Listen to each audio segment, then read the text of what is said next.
मोमिनो पढ़ते रहो तुम अपने आका पर दुरूद, है फरिश्तों का वजीफा अस्सलातु वस्सलाम। मैं वो सुन्नी हूँ जमीले कादरी मरने के बाद, मेरा लाशा भी पढ़ेगा अस्सलातु वस्सलाम। काबे के बदरुद्दुजा तुम पे करोड़ों दुरूद, तैबा के शम्सुद्दुहा तुम पे करोड़ों दुरूद, शाफ़ए रोज़े जज़ा तुम पे करोड़ों दुरूद, दाफ़ए जुमला बला तुम पे करोड़ों दुरूद। और कोई गैब क्या तुमसे नेहा हो भला, जब ना खुदा ही छुपा तुम पे करोड़ों दुरूद। काम वो ले लीजिए तुमको जो राजी करे, काम वो ले लीजिए तुमको जो राजी करे, ठीक हो नामे रिजा तुम पे करोड़ों दुरूद। सरे शाम से लेके अब तक आप नातो मनक़बत के अशआर उलमाए कराम की ज़ुबानी मालूमाती और बुलबुलांगेज़ खिताबात आपने समाअत की। अभी आपके सामने स्टेज पर हुजूर क़िबला पीर तरीक़त रहबर राह शरीयत अज़ीमुश्शान खानकाह के अज़ीमुश्शान सज्जादा नशीन हुजूर क़िबला पीर सैयद अबू फ़ुज़ैल फ़सीही दामाज़िल्लहुल अलैना के ज़ाते बाबरकात हमारे और आपके सामने रौनक अफ़रोज़ है। थोड़ी देर के लिए दयारे गौसे बंगाला के इस फ़कीर को आप समाअत कीजिए। इंशाअल्लाह ताला आपकी मालूमात में कुछ न कुछ इजाफे का मैं ज़रूर सबब बनूंगा। आप लोग सब उर्दू समझ रहे हैं? मैं पहली बार निज़ामत बंगला में सुना। इससे पहले मैं इस इलाके में हुजूर की सरपरस्ती में आया, लेकिन निज़ामत तो लोग उर्दू में हम सुनते थे, लेकिन आज अल्हम्दुलिल्लाह हमने बंगला में भी निज़ामत सुन लिया। ये हमारे लिए खुशनसीबी है। इसलिए मैं आप लोगों से पूछ लिया कि आप लोग उर्दू समझ रहे हैं, वरना थोड़ा बहुत बंगला तोड़ मरोड़ के हम भी बोल लेते हैं। आपने उर्दू बुच्चे पारसी बोलिए भाई। हाँ, माशाअल्लाह।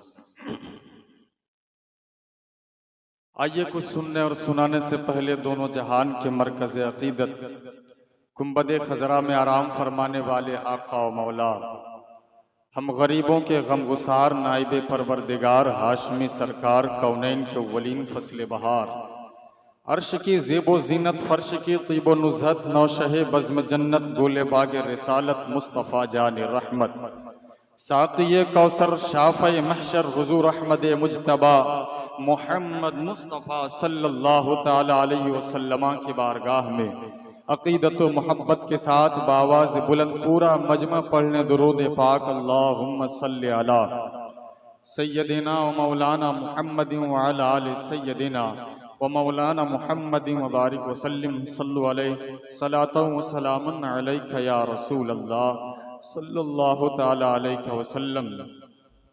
मेरे हुजूर की शान में इमाम इश्क़ व मोहब्बत फरमाते हैं, अल्लाह की सरता बकदम शान है ये, अल्लाह की सरता बकदम शान है ये, इंसान नहीं इंसान वो इंसान है ये, कुरान तो ईमान बताता है इन्हें, ईमान ये कहता है मेरी जान है ये, ईमान ये कहता है मेरी जान है ये।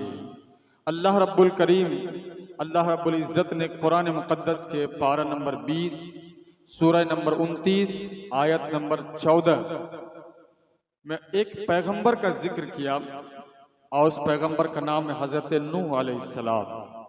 क्या नाम है? बोलिए भाई, अगर समझ में आ रही है तो बोलिए क्या नाम है? हज़रत नूह अलैहिस्सलाम। हज़रत नूह अलैहिस्सलाम अल्लाह के उस जलीलुल क़द्र पैगंबर का नाम है जो तकरीबन आदम अलैहिस्सलाम से उनके विसाल से 100 साल बाद या 126 साल बाद इस दुनिया में तशरीफ लाए। हजरत नूह अलैहिस्सलाम इस कौम में 950 साल तक जिंदा रहे। उस ज़ाते बाबरकात का जिक्र अल्लाह रब्बुल इज़्ज़त ने कुरान पाक में फरमाया और कहा वलक़द अरसलना नूहन इला कौमिही फलबिसा फ़ीहिम अल्फ़ सनतिन इल्ला 50 आमा। मैंने अपने पैगंबर हजरत नूह को उसकी कौम के दरमियान भेजा। जब उसकी कौम में मैंने अपने पैगंबर को भेजा, फलबिसा फ़ीहिम अल्फ़ सनतिन इल्ला 50 आमा, तो वो 950 साल तक अपनी कौम में रहे और लोगों को समझाते रहे, दीन सिखाते रहे, इस्लाम का पैगाम पहुंचाते रहे, अल्लाह के अहकामात और अपने दीन के मुताबिक लोगों को तबलीग करते रहे। हजरत नूह अलैहिस्सलाम ने 950 साल मेहनत की। जानते ईमान लाने वालों की तादाद कितनी हुई? 950 साल समझाने के बाद नूह अलैहिस्सलाम का कलमा पढ़ने वाला कितने लोग हुए? सिर्फ और सिर्फ 80 लोग। 950 साल में कितने लोगों ने कलमा पढ़ा? 80 लोग सिर्फ उनकी बात माने और 80 लोगों ने कलमा पढ़ा। इसके अलावे जब लोग बात नहीं माने, नूह अलैहिस्सलाम समझाते रहे, तबलीग करते रहे, बताते रहे, लेकिन कौम ने जब उनकी बात न मानी, तब हजरत नूह अलैहिस्सलाम ने कौम के लिए दुआ की, मौला ये लोग मेरी बात नहीं मानते, उल्टा मुझको झुठलाते हैं। मैं कहता हूं कि खुदा को एक मानो, ये मानते ही नहीं है। मौला मैं कहता हूं कि मैं अल्लाह का नबी हूं, मुझको नबी मानो। परवरदिगार आलम ये तो मुझको नबी मानने के लिए तैयार ही नहीं है। 1-2 साल नहीं, 100-200 साल नहीं, 950 साल से मैं समझा रहा हूं। मौला अब लगता है कि ये बात नहीं मानेंगे और मुझको ही तकलीफ दे रहे हैं, मुझको ही सता रहे हैं, मुझको ही परेशान कर रहे हैं। हजरत नूह अलैहिस्सलाम ने कूफा की सरजमीन से, जहां हजरत मौला अली इमामत किया करते थे, उसी के ठीक बगल में एक जगह है, वहीं से नूह अलैहिस्सलाम खड़े हुए। आज भी वो जगह घेर करके वहां के लोगों ने रखा है। वहां से नूह अलैहिस्सलाम ने दुआ कर दी कि परवरदिगार आलम ये लोग अब तेरी बात मानने वाले नहीं हैं, तेरे पैगंबर की बात मानने वाले नहीं हैं मौला। तो नूह अलैहिस्सलाम की इधर दुआ हुई, अल्लाह रब्बुल इज्जत ने उस पूरी कौम पर, पूरी दुनिया में पानी का अजाब नाजिल कर दिया। नूह अलैहिस्सलाम का ऑर्डर दिया, एक मेरे पैगंबर आप एक कश्ती तैयार कीजिए और उस कश्ती में आप और अपने घर वालों को, अपने मानने वालों को, कलमा पढ़ने वालों को सबको बिठाइए, शामिल कर लीजिए। चरिंदो परिंद को हजरत नूह अलैहिस्सलाम ने सबको लिया और लेने के बाद उस कश्ती में सवार हुए। अल्लाह रब्बुल इज्जत ने पानी का वो चश्मा जारी किया, ऐसा पानी जारी हुआ कि पूरी दुनिया में नूह अलैहिस्सलाम की कश्ती 6 महीना तक मुसलसल पानी के कांधे पे चलती रही।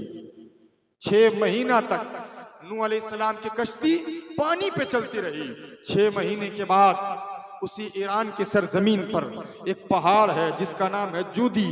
उस पहाड़ पे नूह अलैहिस्सलाम की कश्ती ठहरी, लगी। इसके बाद नूह अलैहिस्सलाम नीचे उतरे और उनके मानने वाले जमीन पे तशरीफ लाए। अब मैं आपको जो बताना चाह रहा हूं वो ये कि नूह अलैहिस्सलाम का नाम नूह क्यों पड़ा।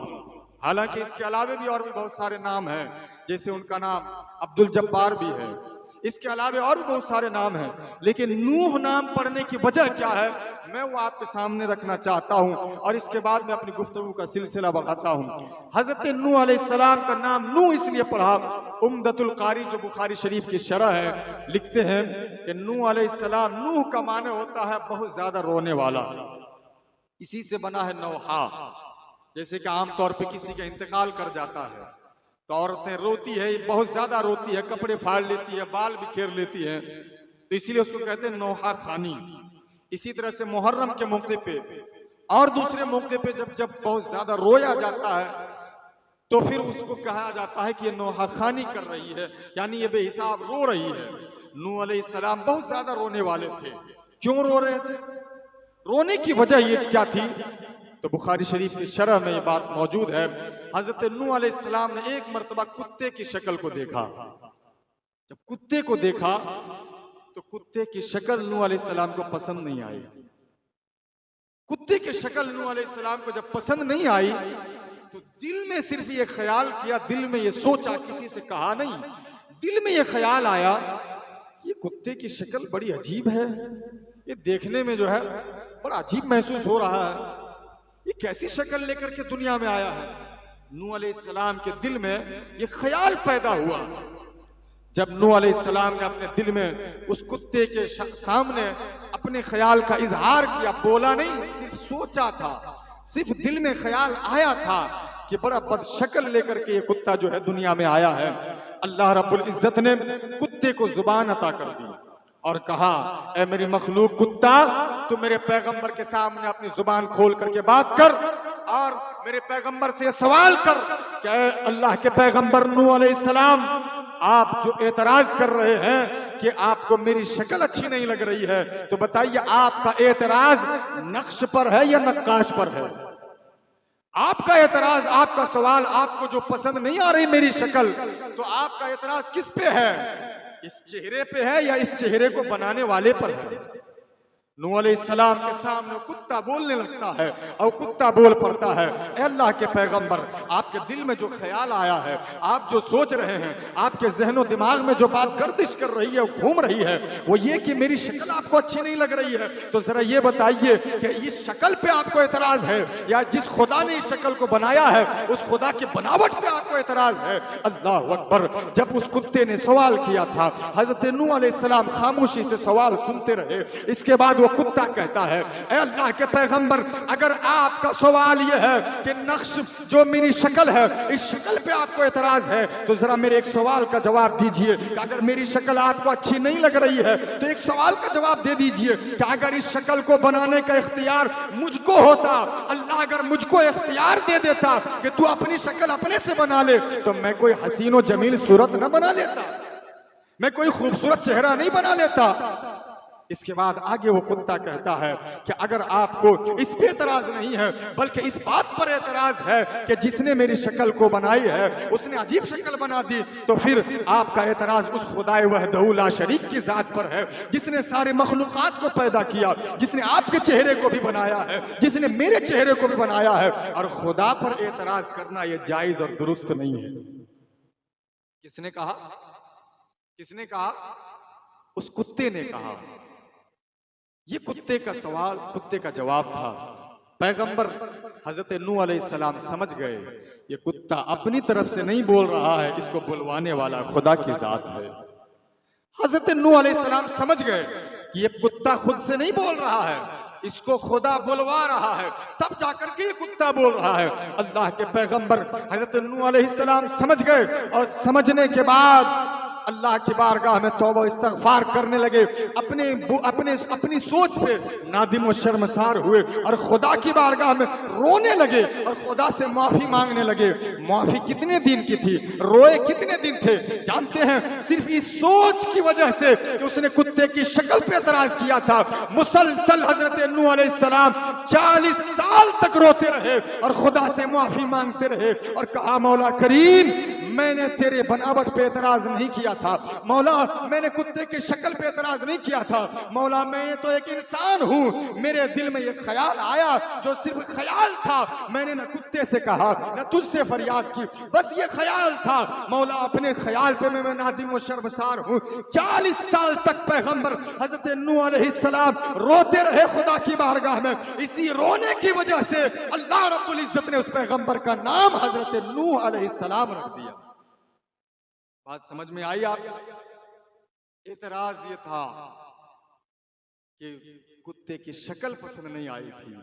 दूसरी तफसीर जो है कि नूह अलैहिस्सलाम क्यों रोते थे, एक और तफसीर है जिसको अल्लामा बदरुद्दीन आइनी रहमतुल्लाह ताला अलैह ने लिखा है कि जो 950 साल हज़रत नूह अलैहिस्सलाम अपने कौम को समझाए थे ना, तो 950 साल में सिर्फ 80 लोग ईमान लाए। नूह अलैहिस्सलाम को इसी बात की फिक्र थी कि मेरी कौम में, मेरा कलमा पढ़ने वालों में सिर्फ इतनी तादाद 80, सिर्फ 80।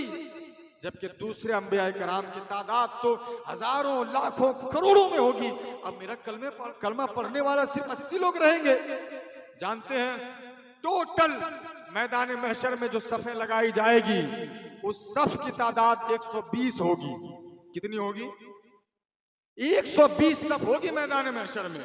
120 सफ में सिर्फ 80 सफ जो होगी वो ला इलाहा इल्लल्लाह मुहम्मदुर रसूलुल्लाह पढ़ने वालों की होगी। 80 सफ सिर्फ इस उम्मत की होगी।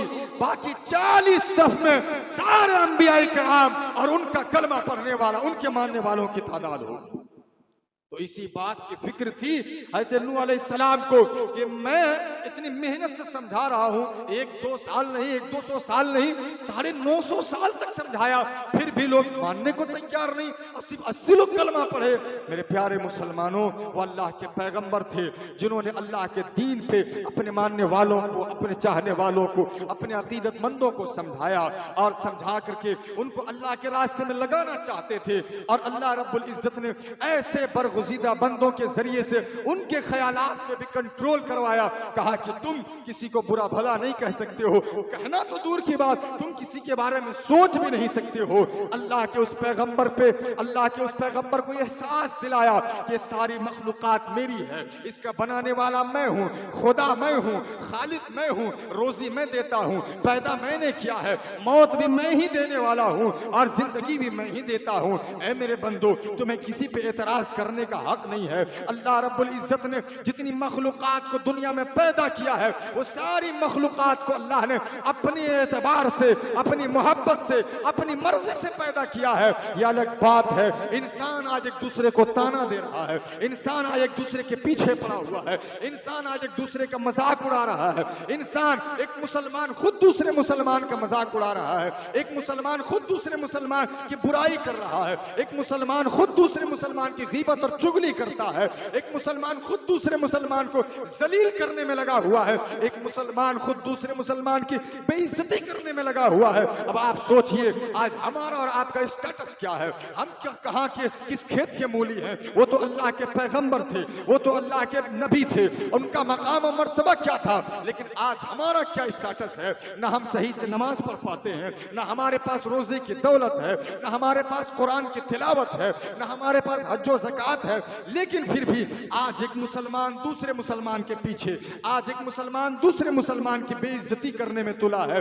वजह यह है कि हमारे पास न इल्म की दौलत है, न हम अल्लाह वालों की सोहबत में बैठते हैं, न हम इल्म दीन हासिल करते हैं, न हम कुरान पढ़ते हैं, न हम हदीस पढ़ते हैं। और अगर कोई कुरान और हदीस बताए, समझाए, तो उसकी बात सुनने को भी हम तैयार नहीं होते हैं। बस बात शुरू हुई, किसी को पेशाब लग गया, किसी को यहाँ जाना है, किसी को वहां जाना है, कोई उठने लगे, कोई इधर उधर करने लगे, सुनने को तैयार नहीं है। जबकि किसी के मजाक उड़ाने के बारे में सुनिए, मेरे आका इरशाद फरमाते हैं, हजरत हसन रज़ी अल्लाह तआला अन्हु इस हदीस के रावी हैं, वो कहते हैं मेरे आका सल्लल्लाहु अलैहि वसल्लम इरशाद फरमाते हैं, एक बंदे मोमिन को अल्लाह रब्बुल इज्जत कल मैदान महशर में, जब मैदान महशर में अल्लाह ताला उसको जन्नत की तरफ जाने का हुक्म देगा, एक मुनादी, एक बुलाने वाला जन्नत के दरवाजे से उसको पुकारेगा, बुलाएगा, कहेगा आओ आओ जन्नत की तरफ। जब वो बंदा जन्नत के दरवाजे के करीब जाएगा तो जन्नत का दरवाजा उसके लिए बंद कर दिया जाएगा।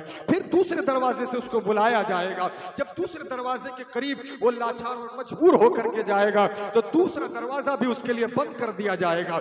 इसी तरह से हर एक दरवाजे से उसको पुकारा जाएगा। लेकिन बेबसी के आलम में जब वो दरवाजे पे पहुंचेगा तो दरवाजा बंद कर दिया जाएगा। मेरे आका इरशाद फरमाते हैं, इसके बाद फिर उसको और दूसरों को बुलाया जाएगा, ऐसे लोगों को जो दुनिया में किसी का मजाक उड़ाया करते थे, जो दुनिया में किसी की बेइज्जती किया करते थे, जो दुनिया में किसी के पीछे पड़े रहते थे। आका इरशाद फरमाते हैं, जब उसको जन्नत के दरवाजे पे बुलाया जाएगा तो बुलाने के बाद जैसे ही वो पहुंचेगा तो दरवाजा बंद कर दिया जाएगा। इसके बाद फिर उसको आवाज दी जाएगी, वो समझ जाएगा कि अब जन्नत का दरवाजा मेरे लिए खुलने वाला नहीं है। वो लाचार और मजबूर होकर के अब बुलाया जाएगा, फिर भी वो नहीं पहुंचेगा। अल्लाह अकबर। मेरे आका इरशाद फरमाते हैं, वो बंदा कल मैदान महशर में लाचार और मजबूर होता हुआ नजर आएगा जो बंदा दुनिया में किसी मुसलमान का मजाक उड़ाया करेगा। आज हमारा और आपका स्टेटस ये है, हम किसी के पीछे पड़ गए, हम किसी के मजाक उड़ाने में लग गए, हम किसी के पैर खींचने में लग गए। मेरी कौम का हाल ये है, आज अगर कोई मुसलमान तरक्की कर रहा है तो हम ये पता करने में लग जाते हैं कि तरक्की कैसे कर लिया। अगर कोई मुसलमान बिरयानी खा लिया तो हम उसके पीछे पड़ गए कि ये बिरयानी आज कैसे खाया, हम उसके पीछे पड़ गए।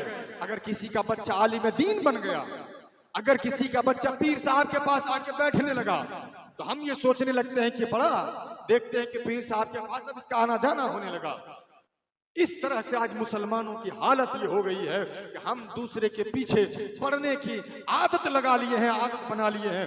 हमारी हालत ये हो गई है। हालांकि हमारे कौम की हालत ये है, हमें ये चाहिए था, अल्लाह रब्बुल इज्जत ने हमें जो कंप्लीट जिंदगी दी थी वो जिंदगी इसलिए नहीं दी थी, अल्लाह ने सही सलामत जिस्म दिया, अल्लाह ने ईमान की दौलत अता फरमाई, अल्लाह ने इस जिस्म में 2 टांग, 2 पैर, 2 हाथ, 2 किडनी, 2 जो है कान और 2 आंखें अता फरमाई। ये जिस्म, ये बॉडी सही सलामत अल्लाह रब्बुल इज्जत ने दिया और देने के बाद कहा, ऐ मेरे बंदे, मैंने तुझे इस काम के लिए नहीं पैदा किया कि तू किसी के पीछे पड़ जाए। ऐ मेरे बंदे, मैंने तुझे इस काम के लिए नहीं पैदा किया कि तू किसी के पैर खींचने में लग जाए। ऐ मेरे बंदे, मैंने तुझे इस काम के लिए पैदा नहीं किया कि कौन आज बिरयानी खा रहा है, कौन आज कहां जा रहा है, कौन आज क्या कर रहा है, वो कैसे दौलतमंद बन गया, उसका बेटा कैसे आगे बढ़ गया, वो कैसे कमा करके, वो कैसे पढ़ लिख करके अच्छा आदमी बन गया।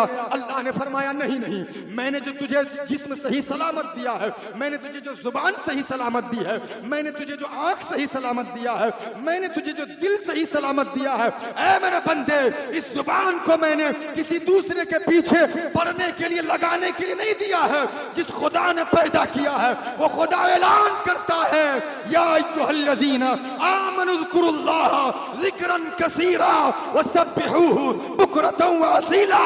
ए ईमान वालो, तुमने जब कलमा पढ़ लिया है तो कलमा पढ़ने के बाद तुम किसी के पीछे मत पड़ो, बल्कि रात और दिन अल्लाह का जिक्र किया करो, सुबह और शाम अल्लाह अल्लाह किया करो। इसी से अल्लाह राजी होगा, इसी से रसूलुल्लाह राजी होने वाले। अल्लाह ने कहीं ये नहीं कहा कि कौन बिरयानी खाया तो उसके पीछे पड़ जाओ। अल्लाह ने कुरान में कहीं ये नहीं कहा कि कौन आगे बढ़ रहा है तो तुम उसके पीछे पड़ो, बल्कि अल्लाह कुरान में इरशाद फरमाता, या अय्युहल्लज़ीना आमनुज़्कुरुल्लाह ज़िक्रन कसीरा। ईमान वालो, तुमने कलमा पढ़ा है, तुम कोई आवारा लुच्चा लफंगा गुंडा नहीं हो, तुमने कलमा पढ़ लिया, अल्लाह ने तुझे इज्जत की दौलत अता फरमाई है। अब खुद भी इज्जतदार बनो, दूसरे को भी इज्जत की निगाह से देखो, अपनी बहू बेटियों को, बहन को इज्जत की नजर से देखो, तो समाज में जो दूसरे की बहू बेटियां और बहन है उसको भी इज्जत की नजर से देखो, उसको भी इज्जत की निगाह से देखो। अल्लाह ने तुम्हें इसलिए पैदा नहीं किया कि 25-30 हजार का मोबाइल लेके सिर्फ अड्डाबाजी करते रहो और 25-30 रुपए का पुड़िया खा के दिन भर पचर थूकते रहो, बीड़ी पीते रहो, गुटखा खाते रहो और जब मौका मिले तो चौराहों पे बैठ के ताश की पत्ती पे वक्त गुजारो। अल्लाह ने इसलिए जिंदगी नहीं अता फरमाई थी। ऐ मेरे कौम के नौजवानों, तुम्हारी जिंदगी कीमती है, अल्लाह ने एक मर्तबा जिंदगी दी है। ये आंख एक मर्तबा बंद हो गई तो दोबारा फिर इस दुनिया में आंख नहीं खुलने वाली है। इसलिए याद रखो, जिस खुदा ने पैदा किया उस खुदा ने फार्मूला भी दिया है, जिस खुदा ने पैदा किया उस खुदा ने ज़ाब्ता भी बताया है, जिस खुदा ने पैदा किया उस खुदा ने उसूल भी बताया है, जिस खुदा ने पैदा किया उस खुदा ने यह भी बताया है कि तुम्हें इस समाज में रहना कैसे है, तुम्हें करना क्या है, तुम्हें आगे कैसे बढ़ना है, तुम्हें तरक्की कैसे करनी है। सुनो, जिस खुदा ने तुम्हें जिंदगी दी है वो खुदा तुमसे कितना प्यार करता है। वो अल्लाह तुमसे कहता है, देख तेरे जिस्म के अंदर जो किडनी सही सलामत है, ये तुमने मांगा नहीं था, फिर भी मैंने सही सलामत किडनी दी है। ऐ मेरे बंदे, देख तेरे जिस्म में जो आंख सही सलामत है, तुमने मांगा नहीं था, फिर भी मैंने तुझे पैदा किया तो आंख सही सलामत दे करके पैदा किया। अल्लाह जिसने जिंदगी दी है वो अल्लाह कहता है, मेरे बंदे गौर कर अपने स्टेटस पे, देख अपनी जिंदगी पे। जब तेरा परवरदिगार पैदा किया तो पैदा करने से पहले जब तुम 9 महीना माँ के पेट में रहे, तुमने खाना मांगा नहीं, तेरे परवरदिगार ने तेरे माँ के पेट में तुझे खिलाया भी, तुझे पिलाया भी। ए मेरे बंदे, देख तुम जब पैदा हो गए और माँ की की गोद में आ गए। तुम उस वक्त बोल नहीं सकते थे। अल्लाह ने खाने पीने की शक्ल में तेरी माँ की छाती से साफ और शफाफ दूध की सूरत में दूध की नहर जारी कर दी। तुम मांग नहीं रहे थे, फिर भी तेरे खुदा ने तेरे खाने पीने का इंतजाम किया। अल्लाह ने अपनी जब तुम्हें जिंदगी दी तो उस खुदा ने बताया कि देख, जब तुम उससे बड़े हो गए, अब तुम चलते थे तो गिर पड़ते थे, तुम बोल नहीं सकते थे, तुम एक पैसा कमाते नहीं थे, तुम 1 रुपया की दौलत नहीं ला करके देते थे कि उससे तुम खाओ। आज चिकन बनेगा, आज मटन बनेगा, आज सब्जी बनेगी, आज अंडा बनेगा, मछली बनेगी।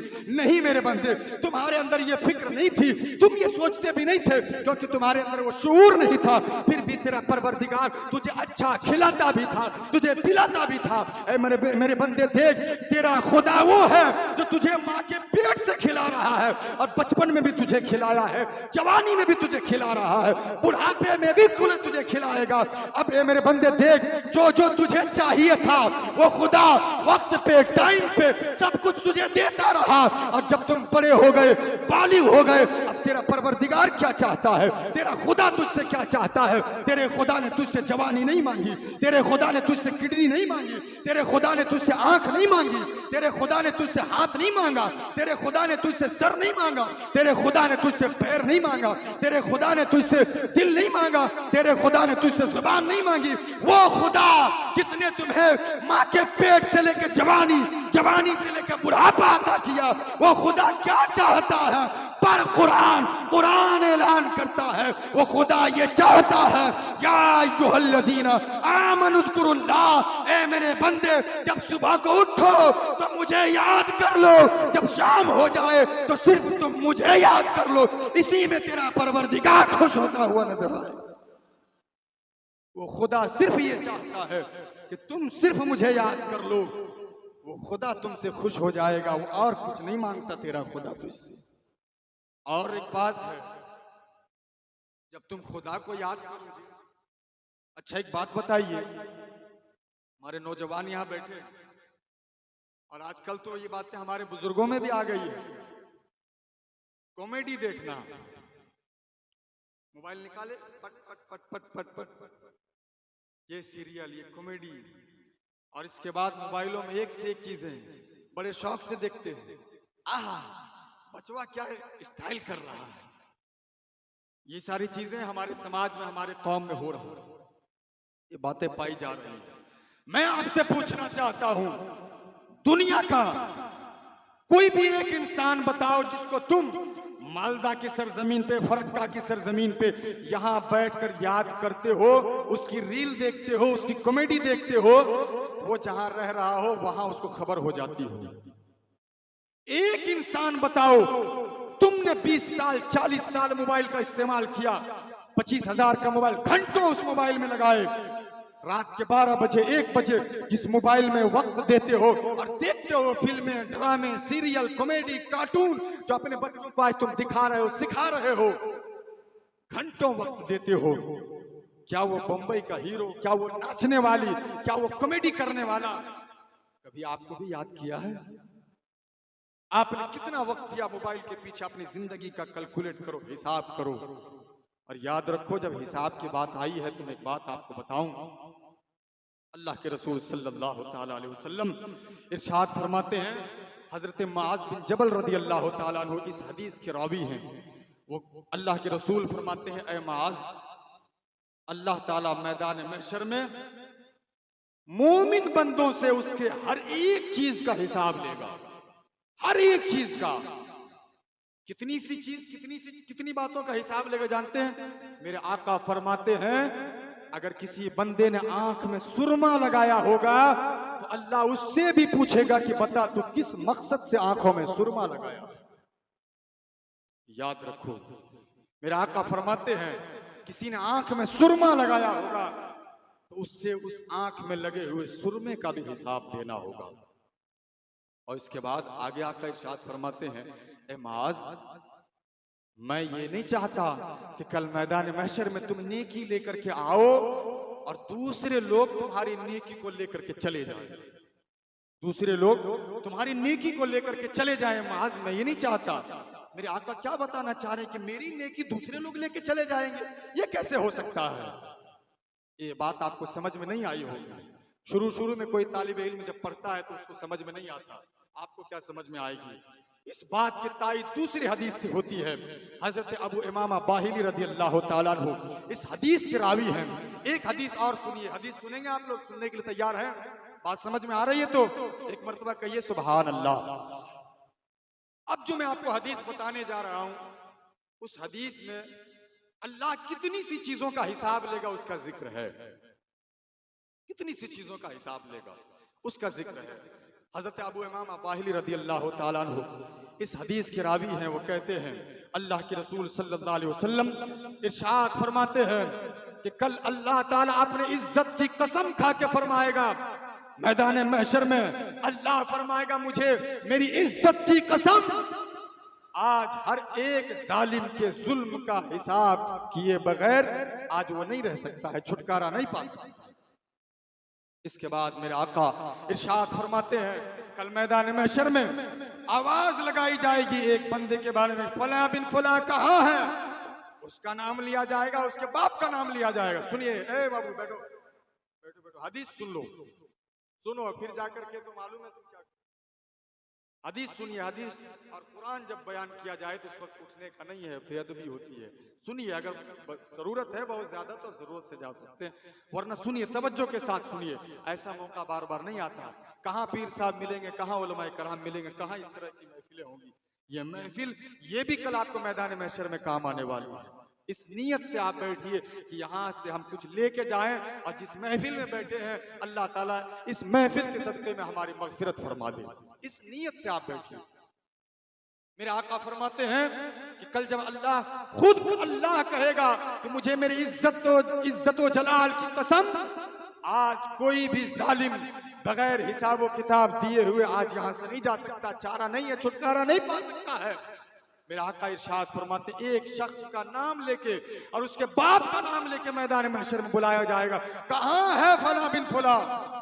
वो आएगा खुदा के सामने, अर्ज करेगा मौला मैं हाजिर हूं। जब वो बंदा आएगा ना तो जानते हैं उसके पास कितनी नेकी होगी। आका इरशाद फरमाते हैं जिस तरह से एक बुलंद वाला एक बड़ा जैसा पहाड़ होता है, वो बंदा खुदा के सामने पहाड़ जैसी नेकी लेकर के खुदा के बारगाह में हाजिर होगा। कहिए सुभान अल्लाह। पहाड़ जैसी नेकी। अब आप सोच सकते हैं कि पहाड़ कितना बड़ा होता है, कितने किलोमीटर में फैला होता है, उसकी ऊंचाई कितनी होती, इतनी नेकी लेकर के आएगा खुदा के सामने। और हदीस पाक में मेरे आका फरमाते हैं कि जो लोग उसकी नेकी को कैसे देखेंगे जानते हैं, ऐसे सर उठा, जैसे कोई 50 मंजिला मकान को देखता है तो कैसे देखता है, ऐसे सर उठा के देखता है। हुजूर फरमाते हैं इस तरह से सर उठा करके लोग उसकी नेकी को देखेंगे, इतनी नेकी लेके आया है। मेरे आका फरमाते हैं कि जब वो बंदा खुदा के सामने आ जाएगा तो अल्लाह के फरिश्ते अल्लाह के हुक्म से फिर आवाज लगाएंगे मैदान महशर में कि कौन ऐसे लोग हैं जिसका दुनिया में इसने हक मारा था, आओ वो सारे बंदे आओ खुदा की बारगाह में आ जाओ। वो फरिश्ता आवाज देगा है कोई दुनिया में इसने जिसका हक मारा था, यहां तक के किसी की दीवार की मिट्टी को अगर किसी ने खुरुच दिया था, ऐसे हाथ लगाया मिट्टी छोड़ा दी और कुछ नहीं किया, मिट्टी छोड़ा दी, किसी का बालू उठा लिया, किसी की गिट्टी उठा ली, किसी का सीमेंट चोरी कर लिया, आका फरमाते हैं उसका भी हिसाब होगा। तो अल्लाह के फरिश्ते जब आवाज लगाएंगे कि जिन जिन लोगों का इस पर हक है वो सारे लोग आ जाओ, चाहे वो रुपये का हिसाब हो, चाहे जमीन का हिसाब हो, चाहे भाई ने अपने बहन के जायदाद को मार लिया हो, चाहे बाप ने बेटे का हिस्सा बरतरफ कर दिया हो, चाहे बेटी का हक मार के किसी बेटे का हक मार के किसी बेटी को लिख दिया हो, या बेटी का हक मार के किसी बेटे को दे दिया हो, या भाई भाई का हक मार लिया हो, या किसी का पैसा हड़प कर लिया हो, या किसी की जमीन को दबा दिया हो, या फिर किसी पे जुल्म किया हो, किसी को नाहक गाली दिया हो, किसी को सताया हो, किसी को बुरा भला कहा हो, किसी का मजाक उड़ाया हो, किसी की चोरी कर ली हो, या फिर किसी की बेइज्जती की हो, कल मैदान महशर में सबसे कहा जाएगा ऐसे बंदे आओ आओ, सबको खुदा बुला कर आओ। वो सारे बंदे खुदा की बारगाह में हाजिर होंगे, कहेंगे मौला मैं हाजिर हूं। ये वो बंदा है जिसने मेरे साथ ऐसा काम किया था, मेरे साथ ऐसा किया था, मैंने सामान लिया था, मेरा पैसा लिया था।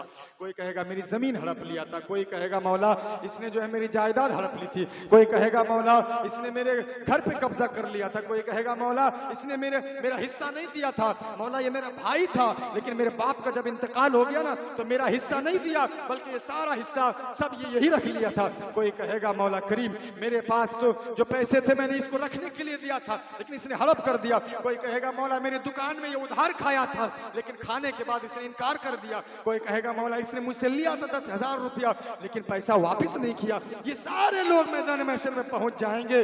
अल्लाह फरमाएगा ऐ मेरे बंदे अब इससे तो अपना हिसाब व किताब बराबर कर ले।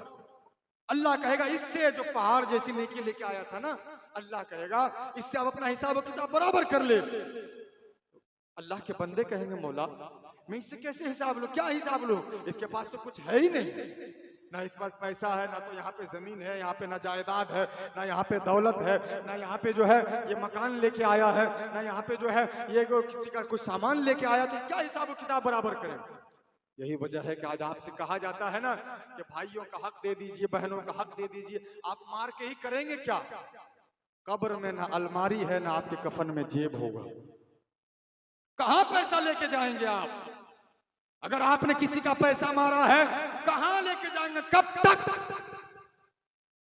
40 साल 50 साल खाए पिए अस्पतालों में दे दिए 1-2 लाख रुपया, हॉस्पिटल में दे दिए 2-4 लाख रुपया, खत्म। लेकिन उसका कर्ज तो बाकी रह गया ना। जिसका आपने मारा, जिसकी जमीन आपने हड़पी, वो जमीन तो यहीं रह गई ना, कब्रिस्तान लेके गए आप। जिसको आपने सताया, जिसको गाली दी, ये सारी चीजें तो यहीं रह गई। लेकिन फरिश्ते तो लिख लिए ना किस दिन आपने क्या कहा। तो जब अल्लाह फरमाएगा ले ले, तो कहेगा मौला ये तो कुछ लेके आया ही नहीं, तो ले क्या? तो अल्लाह इरशाद फरमाएगा मेरे बंदे इसके पास जो पहाड़ जैसी नेकी है ना, तो जितना तेरा हिसाब व किताब बनता है इसकी नेकियों में से तू कुछ निकाल के जितना तेरा बनता है उतना अपना हक और हिस्सा ले ले। इसकी नेकियां कम होती जाएगी और फिर लेते लेते लोग उसकी पहाड़ जैसी नेकियों को लेके खत्म कर देंगे, यहाँ तक के लेने वालों की तादाद रह जाएगी, उसकी सारी नेकियां खत्म हो जाएगी। कितना लेके आया था?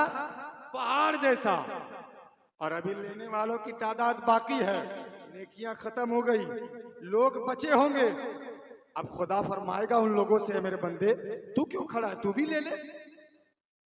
तो वो बंदा कहेगा मौला जो नेकियां थी वो तो सब लोग लेके खत्म कर गए, अब हम क्या ले, अब तो कुछ है ही नहीं, अब हम क्या ले। तो अल्लाह इरशाद फरमाएगा मेरे बंदे तुम लोगों के पास जो गुनाह है ना, तुमने दुनिया में जो गुनाह किया था, तुमने दुनिया में जो खताएं की थी, ऐ मेरे बंदे ला उस गुनाह को मेरे सामने ला और अपने अपने गुनाह को जितनी तेरी नेकियां बनती थी उतने गुनाह इसके सर पे डाल दे और अपने गुनाह के बोझ को इसके ऊपर डाल के अपनी बोझ को हल्का कर ले। और फिर लोग अपने गुनाह के बोझ को उस बंदे के ऊपर डाल देंगे और अपना बोझ हल्का कर लेंगे।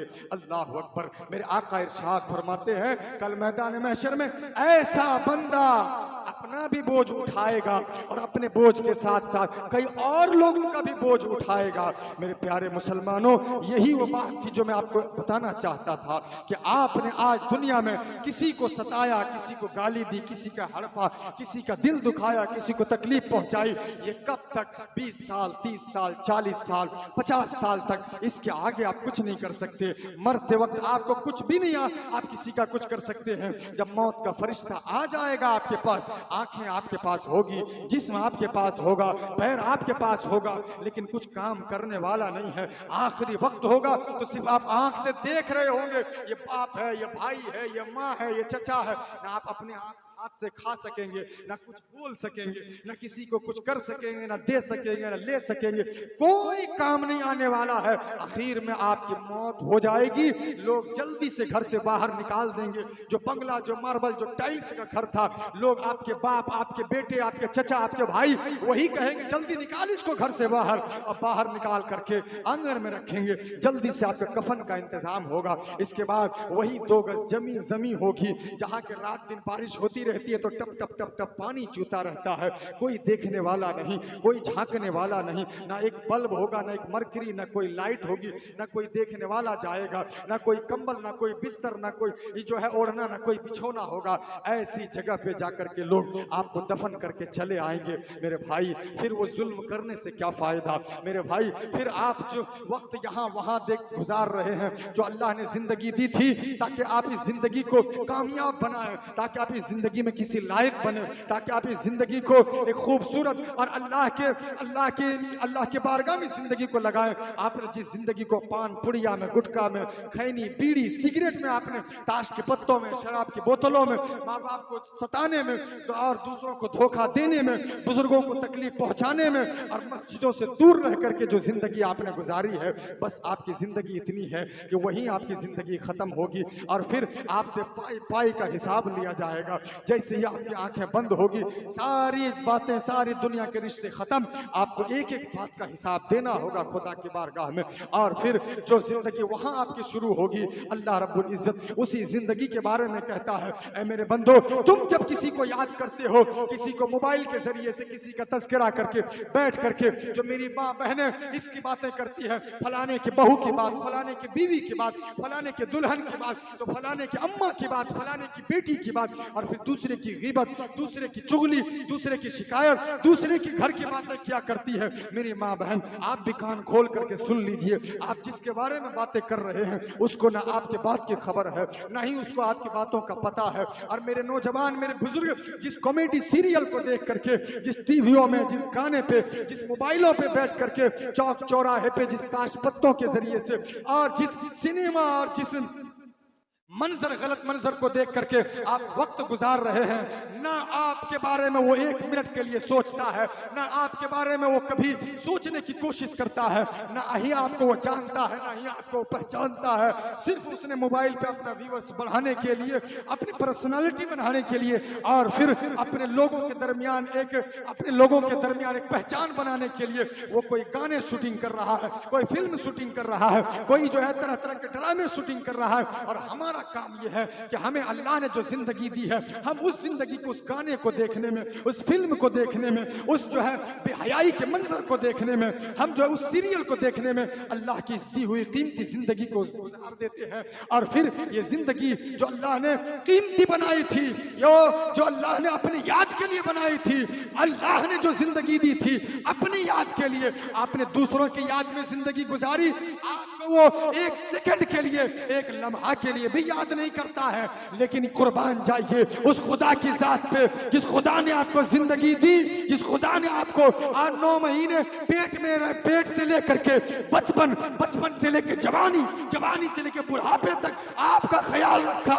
वो खुदा कुरान के दूसरे पारे में सूरह बकरा में इरशाद फरमाता है, फज़कुरूनी अज़कुरकुम, ए मेरे बंदो, तुम जहां रहो, जिस हाल में रहो, तुम जब भी मुझको याद करोगे, मैं तेरा खुदा हूं। जब जब तुम मुझको याद करोगे, मैं भी तुझे याद किया करूंगा। जब जब तुम मुझको याद करोगे, ऐ मेरे बंदो, मैं भी तुझे याद किया करूंगा। मैं कोई ऐसा वैसा नहीं हूं कि तुम मुझको पुकारोगे तो मैं तुम्हारी मदद नहीं करूंगा। मैं कोई ऐसा नहीं हूं जो तुम मुझको बुलाओगे, तुम मेरा जिक्र करोगे, तुम मेरा तज़किरा करोगे तो मैं तुझको याद नहीं करूंगा। मैं जरूर तुम्हें याद करूंगा। तुम मुझे याद करके तो देख, तुम मुझे सजदे में याद कर, मैं तुझे जरूर मदद करूंगा। तुम मुझे रुकू में याद कर, मैं तुझे जरूर याद करूंगा। और ऐसा याद करूंगा कि तुम दुनिया में मुझे याद करोगे, तुम मस्जिद में मुझे याद करोगे, तुम घरों में मुझे याद करोगे। अल्लाह फरमाता है, अल्लाह कुरान में फरमाता है, या अय्युहल्लज़ीना आमनु ज़कुरुल्लाह ज़िक्रन कसीरा वसब्बिहू बुक्रतन व असीला हुवल्लज़ी युसल्ली अलैकुम व मलाइकतुहू लियुखरिजकुम मिनज़्ज़ुलुमाति इलन-नूर। अल्लाह वो है जब बंदा खुदा को याद करता है, अल्लाह फरमाता है, हुवल्लज़ी युसल्ली अलैकुम, हुवल्लज़ी युसल्ली अलैकुम, वो खुदा जिसको आप याद करते हो वो अल्लाह तुम्हारे ऊपर रहमत नाजिल फरमाया करता है, वो खुदा तुम्हारे ऊपर बरकत नाजिल फरमाया करता है। और सिर्फ वो खुदा नहीं बल्कि उस खुदा के साथ साथ हुवल्लज़ी युसल्ली अलैकुम व मलाइकतुहु, वो खुदा भी रहमत नाजिल फरमाता है और उस खुदा के फरिश्ते भी तुम्हारे ऊपर रहमत नाजिल फरमाया करते हैं। ये खुदा की याद है, ये खुदा का जिक्र है जो कभी आपको नुकसान नहीं देने वाला है, जो कभी आपको घाटे में नहीं रखने वाला है, जो कभी आपको नुकसान नहीं देगा। अल्लाह को आप इस दुनिया में याद करेंगे, यहाँ याद करेंगे, अल्लाह आपको कब्र में काम आने वाला है, अल्लाह आपको हश्र में काम आने वाला है, अल्लाह रब्बुल इज्जत आपकी पूरी जिंदगी आपको काम आने वाला है। और शुरू से लेके जब से आप पैदा हुए और जब आप इंतकाल होगा तब से वही खुदा की जात है जो आपको काम आने वाली है। दुरूद पाक पढ़िए, अल्लाहुम्मा सल्ली अला सय्यदिना मुहम्मद व अला आलि सय्यदिना व मौलाना मुहम्मद व बारिक वसल्लम सल्लु अलैहि सलातु व सलामन अलैका या रसूल अल्लाह सल्लल्लाहु तआला अलैहि वसल्लम। वक्त काफ़ी हो चुका है। हुजूर क़िबला पीर साहब अभी आपके सामने जलवागर हैं, इंशाअल्लाह ताला इनसे भी आप जो है नसीहत आमेज़ खिताब, नसीहत आमेज़ गुफ्तगू समाअत करेंगे। मेरी आपसे यही दरख्वास्त, यही गुजारिश, यही अपील है, ए मेरे कौम के लोगों, ए मेरे कौम के बुजुर्गों, ए नौजवानों, ए मेरे बुजुर्गों, ए मेरे बच्चों, आपने आज गौसे आजम के महफिल, गौसे आजम के महीने में जो महफिल मुनक्किद की है, गौसे आजम का 2 सबक आप याद कर लीजिए, बस दो बात में 2 सबक। एक सबक गौसे आजम का जो पूरी जिंदगी उसने दिया है वो ये कि खुदा से हमेशा डरते रहना। जोर से बोलिए, क्या सबक था? खुदा से, सब लोग बोलिए, खुदा से डरते रहना। दूसरा सबक जो गौसे आजम का था वो ये, किसी भी हाल में रहना लेकिन इल्म दीन जरूर हासिल करना। किसी भी हाल में रहना, कहीं भी रहना, जिस उम्र में रहना, बचपने के आलम हो, बुढ़ापे के आलम हो, लेकिन इल्म दीन से कभी खाली मत रहना। यही 2 सबक है गौसे आजम का, खुदा से डरना। जब बंदा खुदा से डरता रहेगा तो दुनिया में हर एक गुनाह से वो बच जाएगा। और जो बंदा जितना ज्यादा खुदा से डरता है, खुदा इरशाद फरमाता है वमन यत्तकिल्लाह यजअल लहू मखरजा, जो बंदा खुदा से डरता है खुदा फरमाता है कि मैं उसको मुश्किलात से निकाल देता हूँ, व यरज़ुक़हू मिन हैसु ला यहतसिब, और उस बंदे को ऐसी जगह से रोजी देता हूँ जहां से वो बंदा सोच भी नहीं सकता। तो खुदा से डरना ये गौसे आजम का सबक। दूसरा, इल्म हासिल करना ये गौसे आजम का सबक। एक रोटी खाइए, कम खाइए, गुर्बत की जिंदगी गुजारिए, लेकिन खुद भी पढ़िए, अपने बच्चों को पढ़ाइए। अब आप 40-50 साल की जिंदगी आपकी गुजर गई, आप ईमान से बताइए, आपके घर में अगर किसी का इंतकाल हो जाए तो आप उसकी नमाज जनाजा पढ़ा सकते हैं? बोलिए भाई, पढ़ा सकते हैं आप लोग? कोई पढ़ा सकते हैं इतने मजमे में? एक भी आदमी नहीं, या होगा वो तो 1-2-4 आदमी होंगे। बाप जरा बताइए कि आप नहीं पढ़ा सकते, क्यों नहीं पढ़ा सकते? क्या उसके लिए कुछ अलग पढ़ना पड़ता है? जनाजा पढ़ाने के लिए वही पढ़ना पड़ता है जो आप पीछे पढ़ते हैं। इसका मतलब है कि आपको जनाजे की नमाज पढ़ना नहीं आती है। इसका मतलब है कि आपका बाप अगर इंतकाल कर जाए तो आप सिर्फ जाते हैं, भीड़ लगा के चले आते हैं, आप बाप के जनाजे की नमाज नहीं पढ़ते। सही बात है, मैं सही बोल रहा हूं? नहीं पढ़ पाते आप।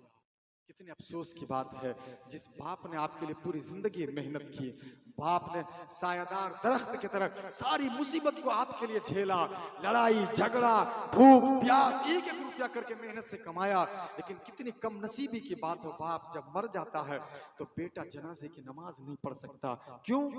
क्योंकि उस बाप ने उसको इल्म दीन नहीं सिखाया, और उस बच्चे ने भी कभी कोशिश नहीं की कि मुझको इल्म दीन सीखना चाहिए। यही वजह है कि बाप का जनाजा सामने है, हम गए, इमाम साहब ने कहा अल्लाहु अकबर, हमने हाथ बांध लिया और जो है पीछे खड़े हो गए। इसके बाद इमाम साहब क्या पढ़ रहे हैं वो इमाम साहब जाने, हमको तो कुछ पढ़ना नहीं है। इमाम साहब कहेंगे अल्लाहु अकबर, इसके बाद जो है हम भी अल्लाहु अकबर कह देंगे। इसी तरह से इमाम साहब सलाम फेरे, हम भी सलाम फेर दिए। बताइए, नमाज हो गई? हुई? नमाज हो गई? नहीं हुई, क्योंकि आपने तो कुछ पढ़ा ही नहीं। तो क्या पता चला कि आप गए थे और सिर्फ जाकर के भीड़ लगा करके चले आए, और लोगों की तरह आप भी गए, जनाजा आपका बाप आपका, भाई आपका, माँ आपकी। लेकिन कितने अफसोस की बात है, आप एक बेटा होकर के बाप की जनाजे की नमाज नहीं पढ़े आप, भाई होकर के आप जनाजे की नमाज नहीं पढ़े आप, तो आपसे बड़ा गद्दार और धोखेबाज कौन हो सकता है? आपसे बड़ा कम नसीब कौन हो सकता है जो मरने के बाद कम से कम भाई की जनाजे की नमाज नहीं पढ़ सके? तो कब तक ऐसा चलता रहेगा? क्या आप भी अपने बेटे को ऐसा ही बनाना चाहते हैं कि बेटा देख, मैंने अपने बाप के मरने के बाद जिस तरह से मैंने उसको जमीन के नीचे दफन कर दिया, गाड़ दिया, जब मैं भी मर जाऊंगा ना तो तू भी जनाजे की नमाज मत पढ़ना, तू भी जाना और लोगों की तरह 100-50,000 2,000 की भीड़ लगा करके खड़े होकर के हाथ बांधना और गाड़ देना जमीन में और चले आना, तू भी मत पढ़ना जनाजे की नमाज। क्या आप भी यही करना चाहते हैं? बोलिए भाई, यही चाहते हैं आप? तो फिर आपका बेटा कब सीखेगा? आपका बेटा कब इल्म हासिल करेगा? आपकी बेटी कब पढ़ेगी कुरान? आपकी बेटी कब इल्म हासिल करेगी? कब तक उसको जाहिल बना करके रखिएगा? कब तक उसको इल्म दीन हासिल करने से रोके रखिएगा? याद रखिए, जो आपका बच्चा कॉलेज जा सकता है, स्कूल जा सकता है, जो बच्चा आपका मैथमेटिक्स पढ़ सकता है, वो बच्चा कुरान नहीं पढ़ सकता। जो आपकी बेटी गैरों के सामने जाकर के ट्यूशन पढ़ सकती है, जो आपकी बेटी गैरों के स्कूल में जाकर के मैट्रिक और फिर जो है बीए और एमए कर सकती है, प्रोफेसर की डिग्री हासिल कर सकती है, पीएचडी कर सकती है, वो आपकी बेटी कुरान नहीं सीख सकती है? कब तक उसको घर की चार दीवारी में ये कह के बंद करके रखिएगा कि मेरी बेटी तो बड़ी हो गई, जवान हो गई? इस्लाम ने कहीं कहा है कि बेटी बड़ी हो जाए तो उसको कुरान नहीं पढ़ाना चाहिए, बेटा बड़ा हो जाए तो उसको कुरान नहीं पढ़ाना चाहिए? कहाँ लिखा हुआ है? पूछिए पीर साहब किबला यहाँ बैठे हैं, कहाँ लिखा हुआ है? हजरत अबू बकर सिद्दीक ने बुढ़ापे के आलम में ईमान लाया। इस्लाम का सबसे बड़े मुफ्ती और सबसे पहला मुफ्ती हजरत अबू बकर सिद्दीक, और औरतों में सबसे पहला मुफ्तिया हजरत आयशा सिद्दीक़ा रज़ियल्लाहु ताला अन्हा। कहाँ लिखा है कि औरतें नहीं पढ़ेगी, जवान नहीं पढ़ेंगे, बूढ़े नहीं पढ़ेंगे? आज इस मजलिस से उठ के जाइए तो पीर साहब के हाथ पे एक वादा करके जाइए कि यहाँ से जा रहे हैं, अब अपने बच्चों को जाहिल नहीं रखेंगे, हम अपने बच्चों को अब इस लायक बनाएंगे कि जब हम मर जाए तो मेरा बेटा कम से कम हमारे जनाजे की नमाज पढ़ सके, मेरी बेटी मरने के बाद मेरे लिए कुरान की तिलावत कर सके। बोलिए, आप वादा करते हैं? आप लोग बोलिए भाई, वादा करते हैं? हाथ उठाइए भाई, वादा करते हैं? पढ़ाएंगे नहीं पढ़ाएंगे? इरादा नहीं है कुरान पढ़ाने का? इरादा नहीं बच्चों को? हाथ उठा के बताइए भाई, आप लोगों का इरादा है अपने बच्चों को पढ़ाएंगे? इंशाअल्लाह पढ़ाएंगे। कुरान पढ़ाइए भाई, मुसलमान कुरान नहीं पढ़ेगा तो कौन पढ़ेगा? जरा आप सोचिए, कितने अफसोस की बात है, एक मुसलमान के घर में आप पैदा हुए, सिर्फ गोश्त खाने के लिए आप पैदा हुए। आज कितना बड़ा एक्टर था बाबा सिद्दीकी, मर गया, आपने देखा होगा उसका बेटा कैसे जनाजे की नमाज पढ़ा, न्यूज में बहुत वायरल हुआ। जैसे ईद में बार-बार हाथ उठाता है, छोड़ता है, उसका बेटा इतना करोड़पति क्या गया साथ में, उसके जनाजे की नमाज, जनाजा देखिए उसका ऐसे खजूर के चटाई पे रखा हुआ है, क्या गया उसके साथ में? किस बात की बिल्डिंग, फॉर्च्यूनर गाड़ी, 50 मंजिला मकान, करोड़ों की प्रॉपर्टी, क्या गया साथ में? वही चटाई, वही खजूर की चटाई पे लाकर रख दिया ना। और बेटा भी तो अरबपति होगा, बेटे ने जनाजे की नमाज नहीं पढ़ी। क्यों? आप देखिएगा, जैसे ईद में नमाज पढ़ते हैं तो क्या करते हैं? ईद में हर एक तकबीर में अल्लाहु अकबर कहते हैं, तो क्या करते हैं? पहली तकबीर में हाथ बांध लिए, फिर दूसरी तकबीर जब सना पढ़ने के बाद करते हैं, क्या करते हैं? फिर हाथ उठाते हैं कान तक, हाथ छोड़ देते हैं। उसके बेटे ने ऐसे ही बाप के जनाजे की नमाज पढ़ी। अब ईमान से बताइए, उस अरबपति के बेटे ने क्या अपने अरबपति बाप के जनाजे की नमाज पढ़ी? किस काम का वो अरबपति, किस काम का वो करोड़पति बाप, और किस काम का वो अरबपति बेटा? भाड़ में जाए ऐसी दौलत जो कि जनाजे की नमाज न पढ़ा सके, चूल्हे में जाए ऐसी दौलत और ऐसा लड़का जो बेटा मरने के बाद बाप को जब जनाजे की नमाज न पढ़ सके और बाप के लिए कम से कम कुरान पढ़ करके उसके लिए सवाब न बख्श सके। किस काम का वो बेटा? माम का बेटा था, करोड़पति है, वो नाम था पूरी दुनिया में, बाबा बड़े करोड़पति है, फॉर्चूनर है, बड़ा बंगला है, और फिर जो है बड़ी पर्सनालिटी का मालिक है। हाल क्या हुआ, मर गए, मरने के बाद उसी चटाई पे उसको रखा गया जिस चटाई पे एक रिक्शा चलाने वाले गरीब मुसलमान को रखा जाता है। कहां गई सारी दौलत, खत्म हो गए।